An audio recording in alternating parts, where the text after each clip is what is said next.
தமிழக மாணவர் ஒன்றியமா நாங்கள் தெளிவுபடுத்துறோம். வடகிழக்கு தமிழர்களும் மிக தெளிவாக விழிப்படையுங்கள். இது நாளை உங்களோட விட்டே இந்த பிரச்சனை நடக்கும்.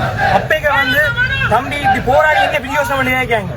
எங்கள்கிட்ட இருக்கக்கூடிய இறுதி ஆயுதம் இது மட்டும்தான். நாங்கள் ஜனநாயக ரீதியெல்லாம் போராடுறோம். எங்களை ஜனநாயக ரீதியில போராட விடலையா இலங்கை ஒரு ஜனநாயக சோசியலிச குடியரசு சொல்லாது. இப்ப ஆட்சியாளர்கள் சப்போர்ட் பண்றாங்க இருக்கீங்கல்ல, நீங்க சொல்லாங்க. இல்லையே சில பேர் வந்து கேட்பீங்க, படிக்கிற வயசுல நீங்க என்னதுக்கு போராடுறீங்கன்னு சில பேர் கேட்பீங்க. தொடர்ச்சி எங்களை போராட்டத்துக்கு நாங்க படிக்கிறதே இந்த நிலத்துக்கு அணிந்து நிலத்துக்கு அணிந்தாங்க. நாங்க படிக்கிறதே இந்த மக்களை அடுத்த கட்டத்துக்கு கூட்டிட்டு போகணும். நாங்க படிச்சு முடிச்சு வேற இங்க எல்லாமே சிங்கள பேர்ல இருக்கும். எங்க கையிலே இருக்காங்க படிப்பு படிக்க வேணாம் சொல்லுங்க. நீங்க உங்களோட கழிச்சு கொண்டிருக்கோம். ஒரு ஹொனஸ்ட் ஸ்டூடெண்ட் தான் கழிச்சு கொண்டிருக்கோம்.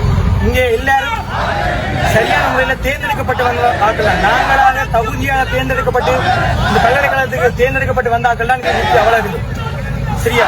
ஆனா இந்த மக்களுக்கு அஞ்சா நாங்க போராடி கொண்டிருக்கோம்.